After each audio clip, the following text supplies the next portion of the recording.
Hi friends, కొంతమంది అయితే నన్ను అడుగుతున్నారు, మీరు అన్నీ షార్ట్ వీడియోలో పెట్టారు ఫంక్షన్వి, లాంగ్ వీడియో ఎందుకు పెట్టలేదండి? నేను ఎక్కువ షార్ట్ వీడియోకే షూట్ చేశానండి. అంటే లాంగ్ వీడియోకి వేరేగా, షార్ట్ వీడియోకి వేరేగా ఫోన్ అయితే మార్చవలసి ఉంటుంది కదా. నేనైతే షార్ట్ వీడియోకి ఎందుకు పెట్టాను అంటే, భవానీ అన్నదన్నమాట, ఎక్కువ షార్ట్ వీడియోలు పెడితే సబ్స్క్రైబర్స్ వస్తారు, ఆ తర్వాత లాంగ్ వీడియోస్ పెడితే కానీ ముందైతే షార్ట్ వీడియోస్ పెట్టు అన్నదన్నమాట. అందుకోసం నేను ఎక్కువ షార్ట్ వీడియోకి అయితే షూట్ చేశానండి. మొత్తం షార్ట్ వీడియోస్ అన్నీ కలిపి ఒక లాంగ్ వీడియో కింద అయితే అప్లోడ్ చేస్తున్నాను. ఇంకా మా జర్నీ కోసం చెప్తానండి. నేను మా ఇంట్లో పెద్ద అమ్మాయిని నేనేనండి. మా అమ్మకి 2 ఆడపిల్లలు, నేను పెద్ద అమ్మాయిని. మా చెల్లి బీటెక్ చదివింది, తనైతే సాఫ్ట్వేర్ కింద అయితే జాబ్ చేస్తుందండి. తనకి ఇంకా మ్యారేజ్ అవ్వలేదు. నేనైతే 10th చదివానండి. నేను 10th చదవటం వలనేమో అమ్మాళ్ళు అయితే నాకు త్వరగా మ్యారేజ్ చేస్తారండి. 18 yearsకే మ్యారేజ్ చేస్తారన్నమాట. అందుకనేసి మా చెల్లి అయితే బీటెక్ చేసి అదైతే జాబ్ చేస్తుంది.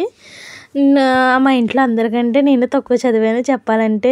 మా అమ్మలో జాయిన్ చేశారు కాలేజ్లో, గవర్నమెంట్ కాలేజ్లో అయితే జాయిన్ చేశారు. కానీ జాయిన్ అయ్యాక నాకు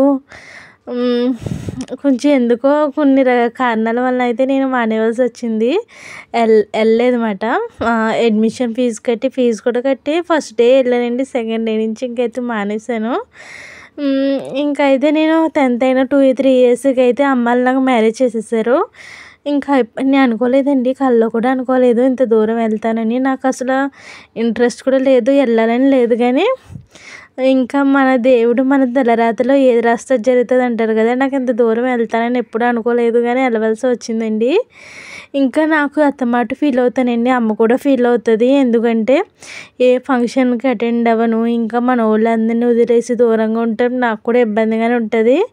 కానీ తప్పదు, కొన్ని కారణాల వలన అత్తమాట రాలేకపోవచ్చు. కానీ సంవత్సరానికి ఒకసారి అయితే కంపల్సరీ వస్తాను. ఎప్పుడైనా పని ఉంటే 2 సార్లు వస్తాను.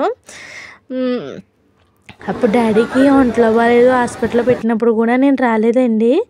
అమ్మ అన్నది, పిల్లలతో హాస్పిటల్లో ఇబ్బంది అవుతుంది, నువ్వు వద్దు, రావద్దు, తగ్గక వద్దు కానీ అంటే అప్పుడు డిసెంబర్ నెలలో అన్నమాట, క్రిస్మస్ హాలిడేస్ వస్తే అప్పుడైతే వచ్చానండి.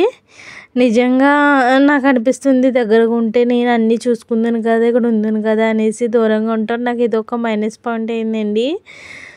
అలా నేనే కదలే, మా ఇంట్లో అలాగే కొంతమంది బెంగళూరులో, కొంతమంది హైదరాబాద్లో, అలాగా మా అక్క అయితే యూపీలో ఉంటుంది. ఇంకా అలాగా చాలా, నేననే కాదు ఇప్పుడు ఉన్న చాలామంది జాబుల మూలనే దూరంగా ఉండవలసి వస్తుంది కదా.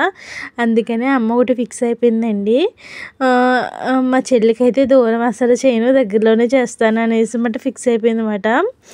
అందుకని అది ఇంకా దూరం నుంచి చాలామంది యూకే నుంచి, అమెరికా నుంచి కూడా సంబంధాలు వచ్చినా సరే అమ్మ వద్దందండి, ఎందుకంటే అంత దూరం నుంచి చేయను అనేసి. ఇంకా అందుకే చెల్లికి ఇక్కడే మంచి సంబంధం చూసి పెళ్లి చేయాలని ఫిక్స్ అయిపోయింది అన్నమాట. అందుకని దూరంగా ఏమైనా సంబంధాలు వస్తే నో అని చెప్పేస్తున్నామండి. ఎందుకంటే నాతో ఒకసారి అనుభవం అయింది కదండి, నన్ను దూరంగా చేయటం వలన ప్రతి చిన్న విషయాలకి రావటానికి లేదనేసి అమ్మ ఫీల్ అవుతూ ఉంటుంది అన్నమాట. ఇదైతే మా ఫ్యామిలీ ఫోటో అండి. చూసారా, మా చిన్నమ్మాయి అస్సలు మాట ఉందండి. మా శృతి ఏది చెప్పిన మాట ఉంటుంది కదా, మా చిన్నమ్మాయి అస్సలు మాట ఉందన్నమాట. అది చెప్పినట్టే మనం వినాలి తప్ప మనం చెప్పింది అసలు చెయ్యదు అది. ఇంకా మా పెద్దమ్మాయి కూడా చిన్నప్పుడు అయితే చాలా ఇబ్బంది పడ్డామండి దాంతో అయితేని. దానికి 1.5 year ఉన్నప్పుడు అది వాష్రూమ్కి స్నానం చేపిద్దామనేసి దాన్ని అక్కడే నుంచోపెట్టి నీళ్ళు తిరిగేయటం వలన నీళ్ళు దాని మీద చిందండి. మొత్తం ఫేస్ కాయించి గుండెల మీద మొత్తం చర్మం అంతా ఊడిపోయిందండి. నిజంగా ఆ రోజు తలుచుకుంటే ఎంత ఏడుపు వచ్చేస్తుందో. నిజంగా చాలా కష్టాలు పడ్డామండి అప్పుడైతేనే. దాన్ని ఇంత చిన్న, మనకి కొంచెమే కాలితే ఎంత మండిపోతుందండి. అలాంటిది అంత చిన్న ఏజ్లో అది ఎలా తట్టుకుందో నాకు నిజంగా ఇప్పుడు కూడా తెలుసుకుంటే కళ్ళంట నీళ్ళు తిరుగుతాయండి. దానికి ఇలా నాకైతే కళ్ళు కూడా అనుకోలేదు, ఇలా నీళ్ళు వేసి మా మావయ్య గారు అన్నారు, ట్యాప్ కింద పెట్టు, ట్యాప్ కింద అంటే నేను ట్యాప్ కింద పెట్టిలా తుడుస్తుంటే చర్మం వచ్చేస్తుందండి. నాకు నిజంగా ఎంత భయం వేసేసి గబగబా టవల్ చుట్టుకుని హాస్పిటల్కి అయితే తీసుకెళ్ళిపోయి వాళ్ళ బాబాయ్ నేనుని. ఈ లోపు అయితే ఈయనప్పుడే డ్యూటీకి వెళ్ళారన్నమాట. డ్యూటీని ఈయనకి ఫోన్ చేస్తే గబగబా ఈయన కూడా అక్కడ హాస్పిటల్కి అయితే వచ్చేసారు. ఈయన ఎప్పుడు ఎడుతుని చూడదండి, ఫస్ట్ టైం ఈయన కూడా ఏడ్చేసారన్నమాట. చాలా అంటే చాలా కష్టాలు పడ్డాం. అది అలాగ కొన్ని రోజులు హాస్పిటల్లో పెట్టాము, ఒక 10 days అలాగా. కొంచెం తగ్గాకైతే అమ్మ అయితే ఇలా ఫోన్ చేయగానే పిల్లకి ఇలా అయిందని తెలియగానే వెంటనే ఇంకా టికెట్ తీసుకునే టైం కూడా లేకుండా జనరల్ టికెట్ తీసుకుని అయితే వచ్చేసింది అన్నమాట అమ్మ అయితేని. నిజంగా చాలా కష్టాలు అయితే పడ్డామండి దాని చిన్నప్పుడు అయితేని. ఇంకా అమ్మే అన్నీ చూసుకుని అక్కడ కొన్ని రోజులు ఉన్నాక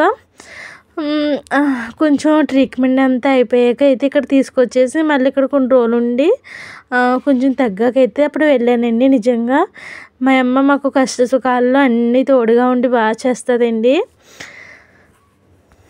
నిజంగా అమ్మ మెయిన్ ఉండవలసింది ఎవరికైనా. అందుకే అంటారు తండ్రి లేకపోయినా ఉండొచ్చు కానీ తల్లి లేకుండా ఉండలేమంటారు. అందుకే అనిపించింది మన పెద్దోళ్ళు.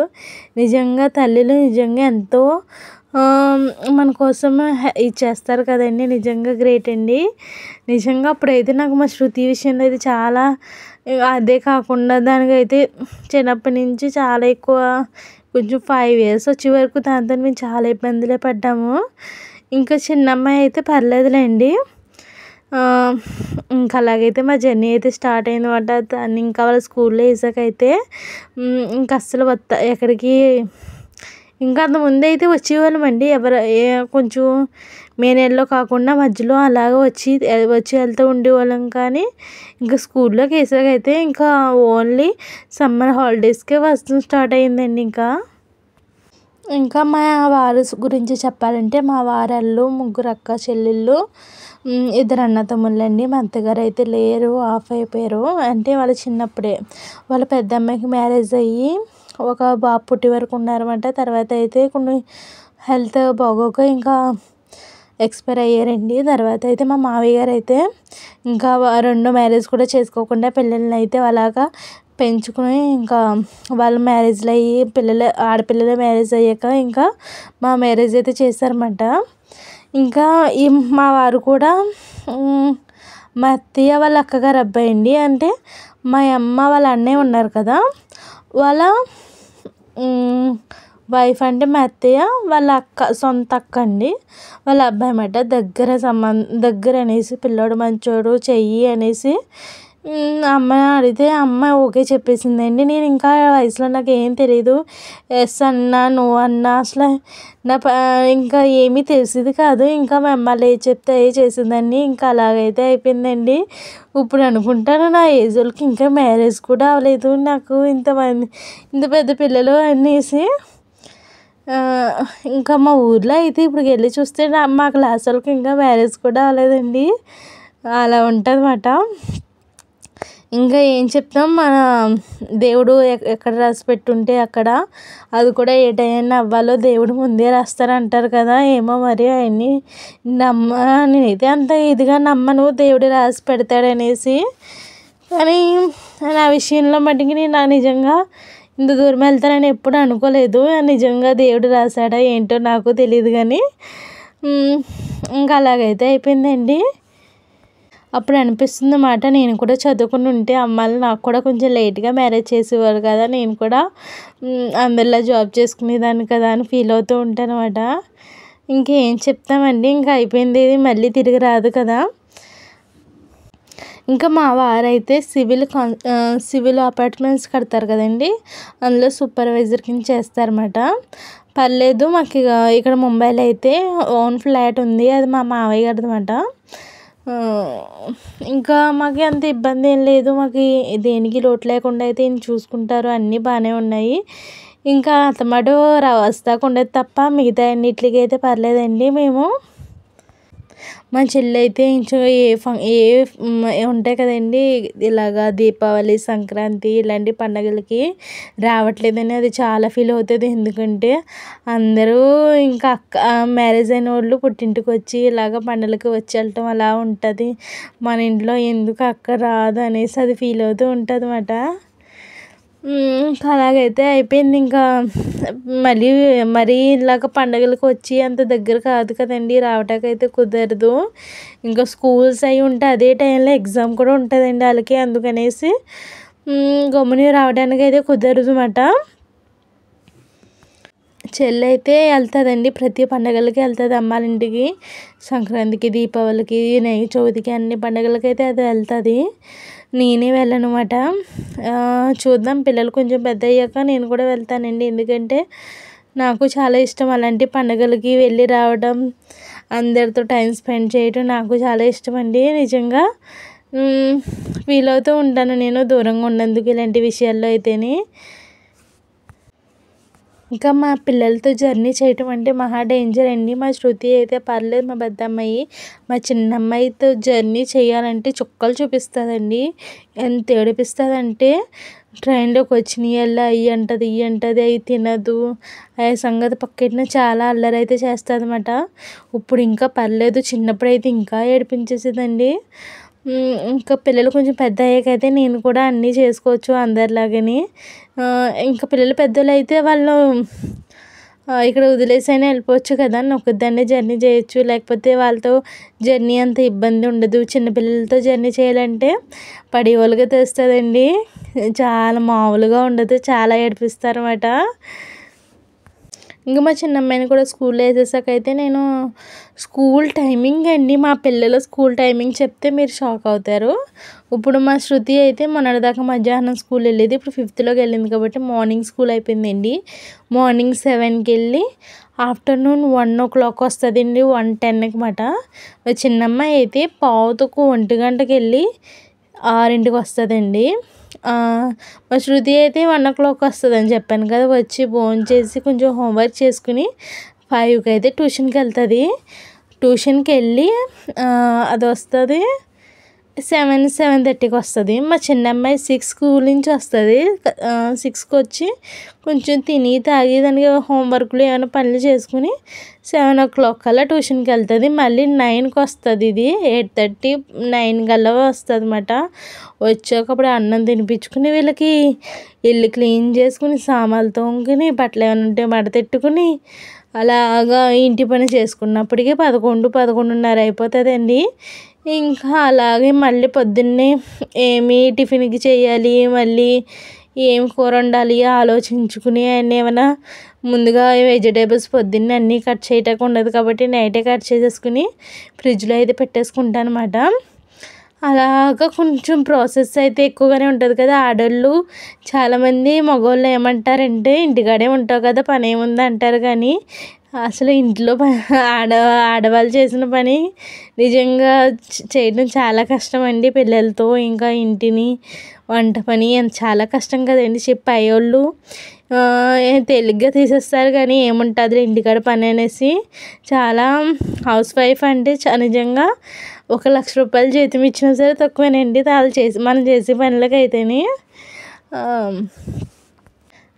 ఈజీగా అనేస్తారన్నమాట, ఇంటికాడ నుండి ఏం చేస్తావు ఖాళీయే కదా అనేసి, తినేసి పడుకుంటామే కదా పని ఏముంది అంటారండి. నిజంగా అంత తేలికైతే కాదు. కొంతమంది లేడీస్ ఉంటారు బయటికి వెళ్ళి జాబ్ చేసుకుని ఇంటికి వచ్చి మళ్ళీ అన్ని పనులు చేసుకుంటారు, వాళ్ళది కూడా కష్టమే, కష్టం కాదని అనట్లేదు. కానీ మగవాళ్ళకు ఉంటాయండి. మగవాళ్ళకు కూడా బయట చాలా టెన్షన్లు, వాళ్ళు జాబ్కి సంబంధించినవి వాళ్ళకి తగ్గ వాళ్ళకు ఉంటాయి.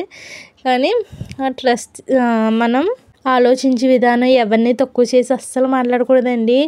ఎందుకంటే నేను చాలా అంటే ముందు లైక్ తీసుకునేదాన్ని, ఎవరిని ఎప్పుడు తర్వాత ఉండి కొలిది నాకు అనిపిస్తుంది అన్నమాట.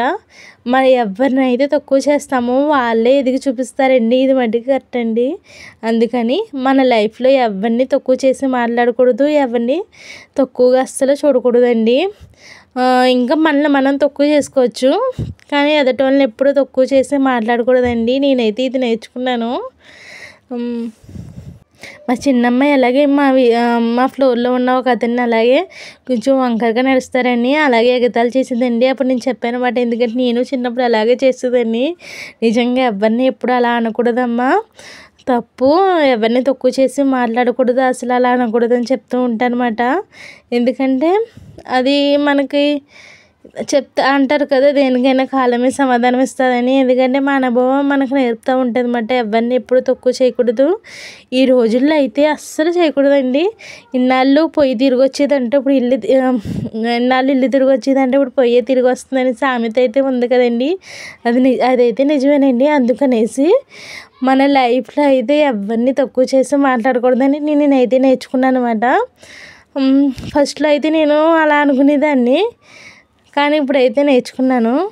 అర్థమైంది, తెలిసింది. కొన్ని పరిస్థితులు అనుభవం బట్టి నాకైతే తెలిసిందన్నమాట. ఇంకా ఎవరైతే మన ఛానల్ని ఫస్ట్ టైం చూస్తున్నారో ప్లీజ్ సబ్స్క్రైబ్ చేసుకోండి. ఇంకా లైక్ షేర్ కూడా చేయండి. మా లాంటి చిన్న ఛానల్ని అయితే ప్లీజ్ సపోర్ట్ చేయండి. మీలాంటి వాళ్ళు సపోర్ట్ ఉంటే మేము